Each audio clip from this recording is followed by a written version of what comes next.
In the late 1980s, Nigeria witnessed a reggae explosion led mostly by dreadlocked men with fiery voices.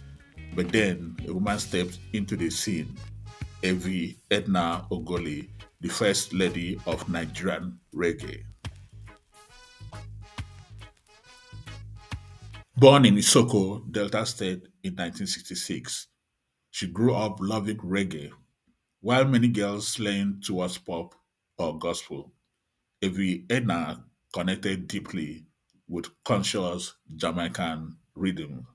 At the age of 22 years, Evi Edna, who was also known as Evi Rasta, moved to Lagos from Delta State with a demo tape in 1987. And that same year, she released her debut album, My Kind of Music, on Polygram Records, now known as Premier Music. She also met veteran musician Emma Ogosi around this time, who became her manager and producer, and eventually her husband, with whom she had two children with.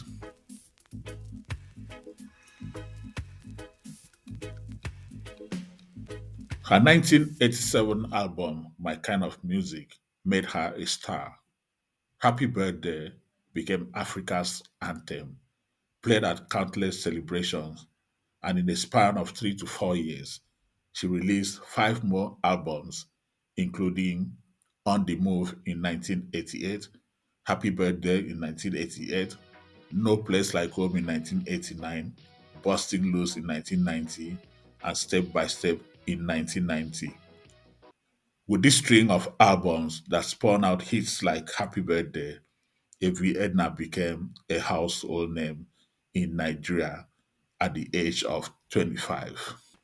This was despite the presence of heavyweight reggae artists like Magic Fashe, Ras Kibono, and Oris Wiliki. Her debut album, My Kind of Music, the sophomore album On the Move, and her sixth album, Step by Step, also went platinum in the Nigerian market.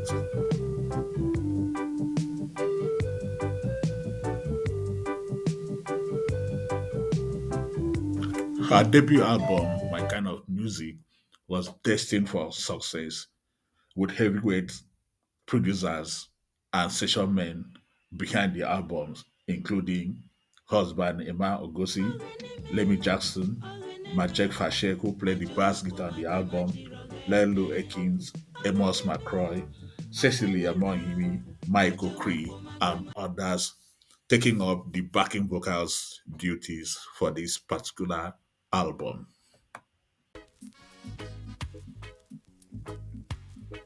Her second album also saw the whole Justice crew talking about Majek Fashek, Amos McCroy, Black Rice, George Orwell, taking up session duties along with producer Emma Ogosi, backup vocals from Michael Cree and Cecily. That is what made the album another successful one in the Nigerian music industry of the day.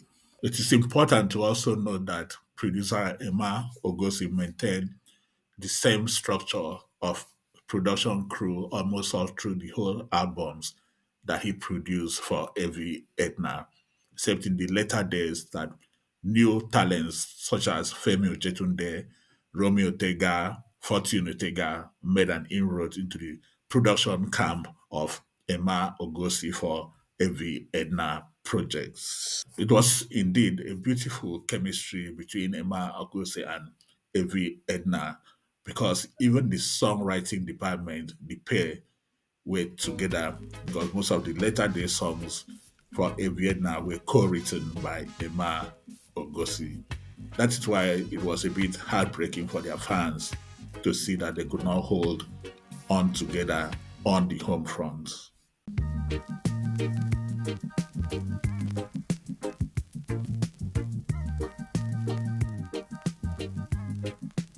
In the midst of giants like Magic Fashek and Ras Kimono and Victor Ishet, Evi Edna stood strong, becoming Nigeria's first major female reggae star and touring West Africa on the bill of beverage giants Pepsi.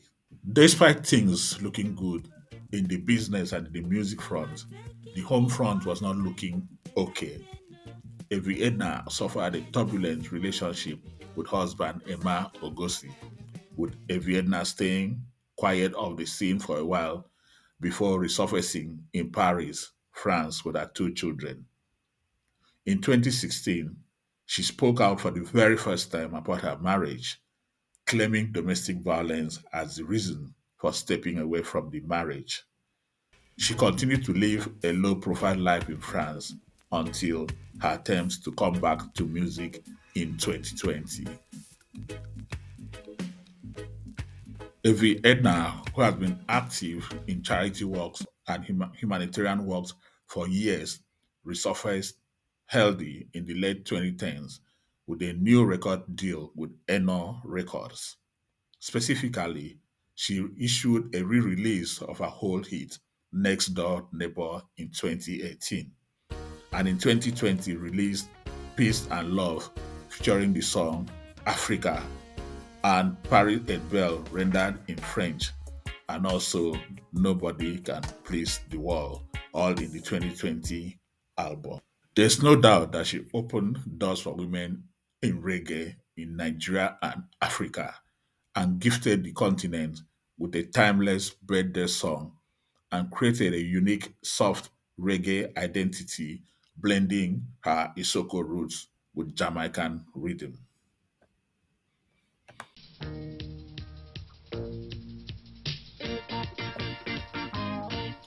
Though her reign in the Nigerian music scene was brief, she had remained a force to reckon with as her music, especially the birthday song, is still being played all around Nigeria and in Africa.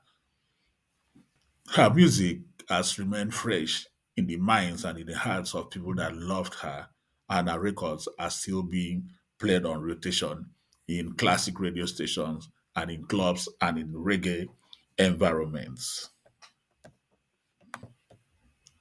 We look forward to more releases from the African reggae queen, as she has been and has remained a true legend of Nigerian music industry.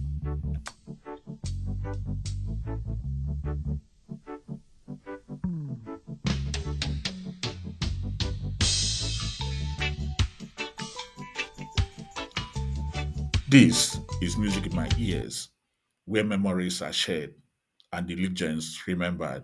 If you like what we are doing, kindly subscribe to this channel and share these videos to your friends and neighbors.